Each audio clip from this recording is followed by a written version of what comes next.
On behalf of the Montrose Lady Bird Group, and I presume that's everybody present, yes. Thanks very much.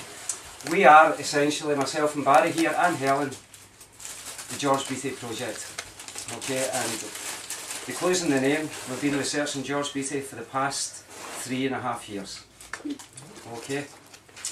Now, before I go, I would like to read out our own mission statement as regarding the project and what we're all about and where we hope to take the project in the future.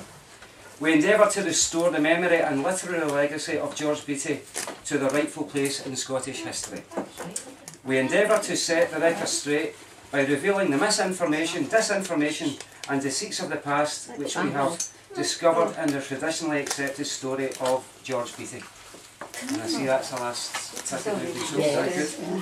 We endeavour to attain moral and social justice on all possible levels, as we sincerely believe that the initial suppression of truth and the subsequent systematic obliteration of the memory and literary legacy of George Beattie has been and remains to be a true moral and social injustice perpetrated against posterity and the Scottish people by certain socially powerful individuals attempting to shield themselves from the deserved consequences of their immoral actions and corrupt agenda.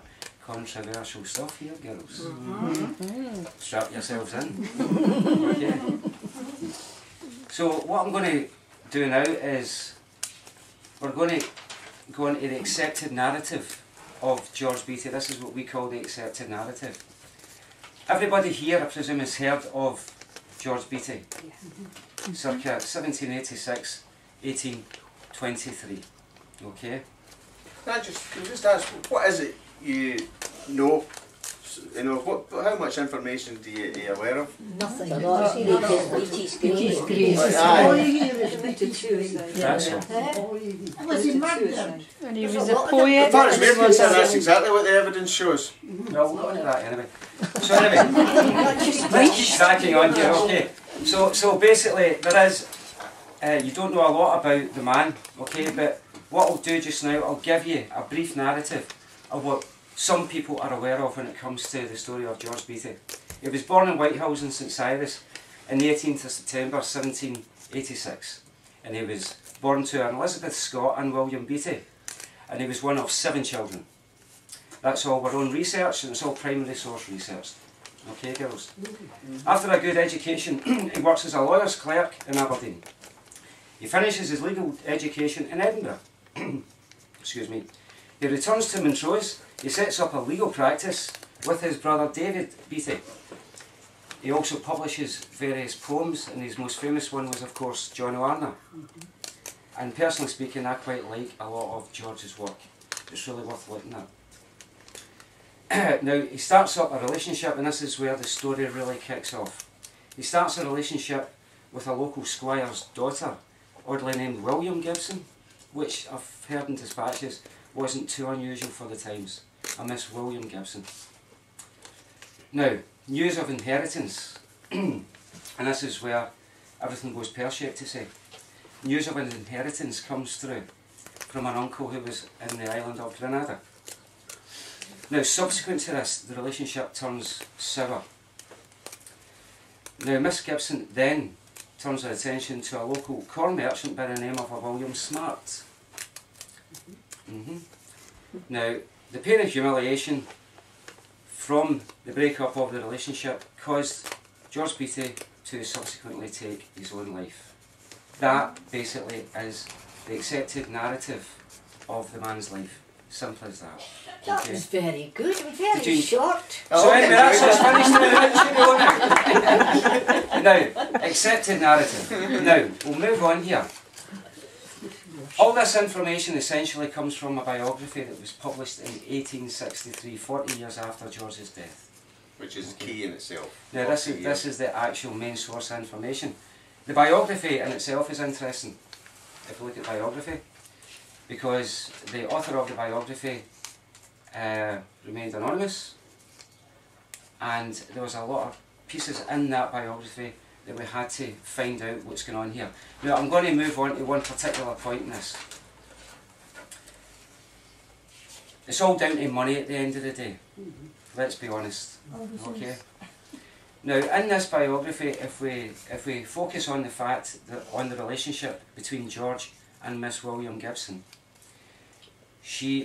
once she hears that there's an inheritance coming from this uncle, okay, she then ditches George, citing a couple of reasons, but he wasn't the proper status in life, and he was only after her money. Now, if we examine these points, we find that they don't really hold a lot of water. After all, George Beattie is a working lawyer, so the status in life doesn't really hold a lot of water. And George is relatively well off in his own right anyway. If you look at his will at the time of his death, he's probably worth... He's not short of being a millionaire, let's be honest. He's got a good business going, you know. He was very well thought of in the town, extremely well thought of. And I'm going to read out an obituary to you later on, okay? What the people in the town of Montrose thought about George Beattie. Now,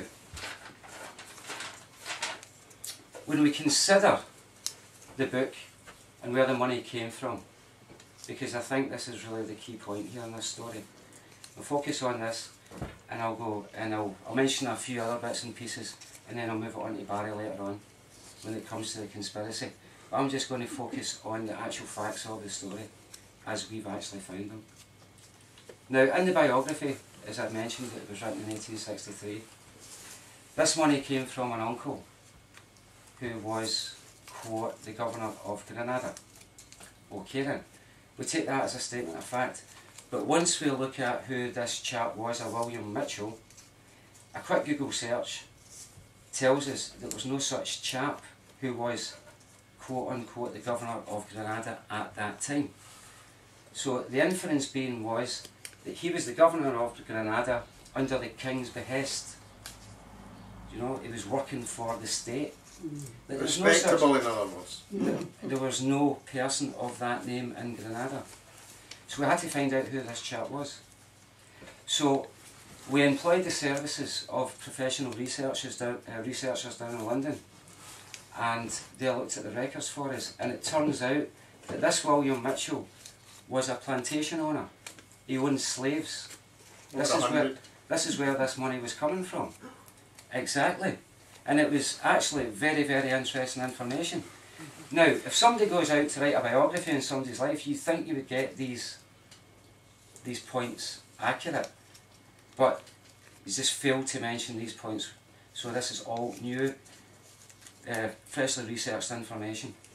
Now, the money mentioned in this chap's will, the biographer had it right when it came to the amounts of money. It was £5,000 in them days, consols, to the sister, £5,000 to the brother, £3,500 to Miss William Gibson, the niece, and £3,150 to a black housekeeper. This is all very interesting stuff here. The black housekeeper evidently is not a black housekeeper, it's a business partner. But the biography informs us that the Sarah Bronker, who was the black housekeeper in the biography, actually turns out to be a business partner. And she had loaned William Mitchell £3,150. Which is about £2.5 million now. And through the will, he was promised to give it back. So we're dealing with about £20 million here in today's money. And all these wills are available, we have them on the website, and they're available to view through Scotland's People. So it's all public information. All very interesting stuff when it comes to the actual money.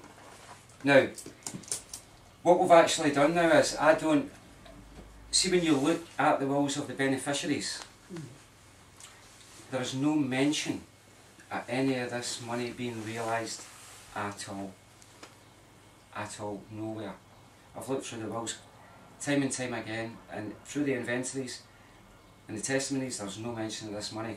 I'm now led to believe that this money was never realised in the first place.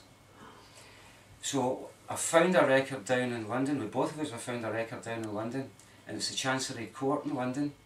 We now believe that this estate from the West Indies went into liquidation. He didn't have the money, he owed too much money out, this chap. So this whole story is developing probably on a daily, certainly a weekly basis and a monthly basis. So we'll be certainly be back at some point with fresh, updated, brand new information. But that's where we stand at the moment. See, this is the machine behind the story. Why this money was expected, and that's why William Smart did what he did, and why the whole Gibson and Smart families did what they did and drove George, because we believe that they asked him to, in his capacity as a writer, you know, so he was able to write the documents as well as being a solicitor. We believe he was asked to do something on the strength of his relationship, and once he found out the moral corruption of what he was being asked to do, because he obviously had no idea about the slave connection or the plantation at all. Because Sarah Bronker, for example, the black housekeeper, he believed she was just a black housekeeper, but that was the pseudonym or whatever that Miss Gibson used when they were writing to each other. You call me or write to me as Sarah Bronker. Miss Gibson would do that, and then his name was, because that was his humour, George Smelly. So you're right, so nobody would know exactly who they would just leave the letters to each other. So and that was basically it. But it's the expectation of this money is the whole point to this whole story, and the greed thereof, you know, and the anticipation of it. Anyway, I'm going to go into a couple of wee anomalies. Well, do the obituary first. Oh, do you want me to read the obituary? Aye. Do you want me to read the obituary? It's important to understand why, our whole point is why this town has got no memorial to George Beattie, when he was considered the most popular man and the most loved man that ever lived in this area. It's absurd when there's so many others. His literary legacy, there's what, half a dozen or more books in the library. The schools don't know. We've sent the book all over the place, free of charge. It's £20 a pop. We have to pay that. I've never had one just acknowledgement of receipt or cheers or what, no, nothing. Saying all the head teachers, anybody, any institution head of it, we've been totally, stonewalled. Not a thing, not a thing. And that's just part of it. Once you add it all up, it suggests there's still some kind of agenda out there to obfuscate this whole story. So anyway, this is now, obviously, through talking to people like yourselves and talking to people in the town, we're trying to restore the memory of George Beattie, okay? And we think he's a very deserving cause, obviously, okay? This is an unbiased. So this is actually written in the Montrose Review in 1823, October the 9th, which is a week after his death. And this is what the town thought of George Beattie at that particular time. And we think it's quite moving and quite touching. So this is a obituary from the Montrose Review on October the 9th, 1823. It is with no ordinary feelings of regret that we have to record the death of Mr. George Beattie, writer here, which happened on the 29th ultimo. In his professional capacity, Mr. Beattie was eminent for his integrity, abilities and conciliatory disposition, which made him regard what was just rather than what was scientific. As a scholar, nay as a philosopher, his mind was stored with whatever is excellent in literature, and he admired whatever is grand, impressive and interesting in nature. He was both a man of observation and reflection, and his remarks were listened to with that degree of attention which a superior judgment always commands.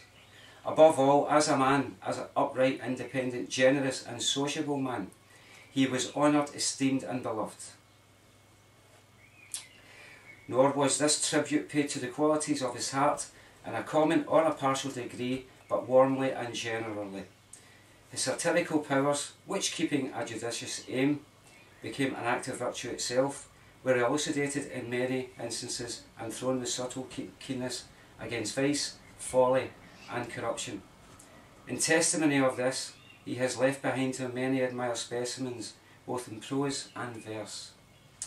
The milder effusions of his genius abound in sentiment and pathos, equal at least to many of the more lauded poetical pieces of the day. And had he prosecuted with ardour that gift which he was favoured, he might have laid claim to a palm which a less qualified muse may now possess. Robert Southey. Indeed. His humour was unbounded, and was of such a nature that it delighted all who had the honour of his acquaintance, without hurting the feelings of any. He was a firm patriot, a universal philanthropist, and a warm friend. Noble, generous, honest, modest, unassuming, feeling. He was a man who mixed with opposite parties and was equally beloved by all. It may be thought by those who shared not the pleasures of his society that this outline of Mr. Beattie's character and qualities is a labour panegyric, and we now confess that of an individual at a distance we should have suspected so. But to those who knew him it will appear only an attempt to draw the contour of a picture which everyone admired in its natural perfection. As public journalists, we have no right to intrude with our own private feelings in lamenting the death of this worthy and valuable member of society, but it would have been doing injustice to the public, whose concern is deep upon this occasion, to have said less.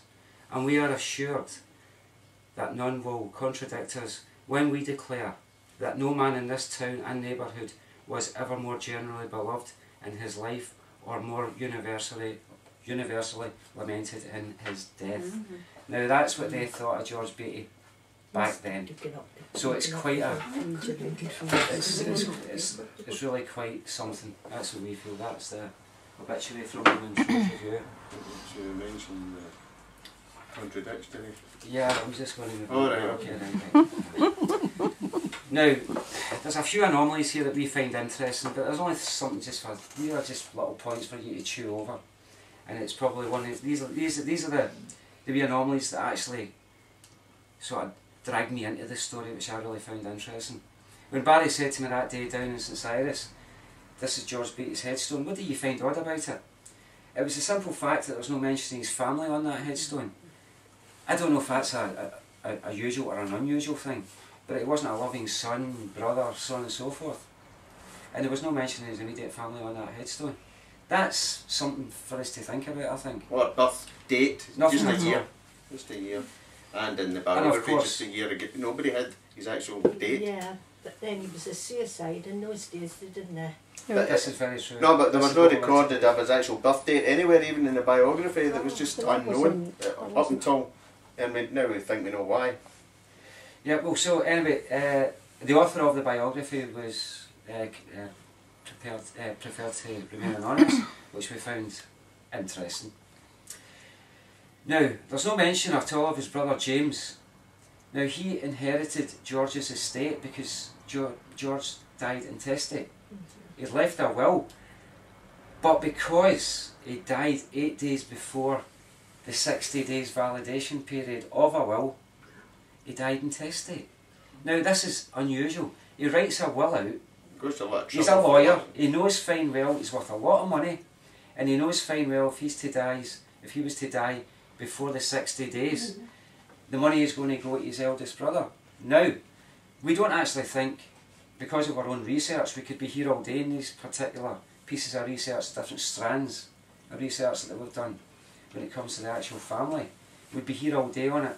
So we're not just sort of skimming over it. We're just giving you the main bullet points of the story. But that's an interesting thing for you to think about. He actually dies 8 days before the 60 days validation period. So the most important thing here is there's obviously an estrangement between him and his brother James, because he never mentions James at any time. They were polar opposites in their political beliefs, because George is opposed to any form of oppression, or the basically anti-monarchy church and state. Just not because he's anti-religious as such, just doesn't like the draconian oppression that they were being impressed upon him at that time. But and obviously the father and the brother were customs officers, so they were working for the crown. So there was probably a contradiction in beliefs, and they just parted company. So he did not want his brother to end up with his Lumleys, because he thought so much of his sister and the brother. He wanted to look after him, so it makes no sense you would wait 52 days and then just 8 days before. That's just one of the things that's suspicious. But there's so much to this story. Yeah, we could, as I said, be here all day. Now, there's certain pieces of misinformation that we've actually noticed that is now circulating when it comes to this particular story. There's historical societies in this area. There's 2 in the town. Now, I'm based in Glasgow, obviously. I live in Glasgow. I've always lived in Glasgow. And there's historical societies in Glasgow that are embracing this story down there. Right? I've been in touch with the West of Scotland Family Historical Society, and they're going to publish a piece on George Beattie because the secretary of that particular organisation went to school in St Cyrus, and she finds the story extremely interesting, so she's going to run. Now the thing that this is the fine point that I want to put in this, you would think with the amount of research that we've put into this particular story that the historical societies in the area would embrace us. Now, for whatever reason, I don't know if I've got the wrong t-shirts on or something, or I don't know. No, I couldn't answer that question. But for whatever reason, they're not picking up on the story at all, and they're not assisting us. Maybe we're expecting too much in life, I don't know, but for whatever reason, they're not embracing us. There's one reason which I'll go into. Yeah, I'll let Barry deal with these things. As I say, I'll just try and give you the factual things of it. In one publication alone, when they're referring to George Beattie's story in certain snapshots, the story is so far off our research, it's as if it's nothing to do with the story at all. And when we brought this point up to the historical society in question, what was the answer? They're just well-meaning amateurs, leave them alone. And we're always being respectful, constantly. Always being respectful, but it was a case of, it was blatant error and slanderous statements. And we asked, where does this information come from? Because it totally contradicts. So you're saying it's being published that George and his friends, which were well placed, Burns and all, that's Burns' first cousin, there was 5 of them particularly, they're being called a noble band of reformers who paved the way for Joseph Hume. So it's got a huge statue out there, so they were of the same mind as him, a noble band of reformers. Whereas this book says George Beattie and his cronies once again behaving anti-socially. Where is this coming from? There was no source. That's what we got back. There's no source for this whatsoever. We heard it somewhere. So you publish something without any foundation whatsoever? Yeah. But leave them alone. Other help, come back to us. So, you know what I mean? So, but this is causing us a huge problem here, because people are reading this and taking it as the truth. Because that was my argument. I says, with respect, I don't think people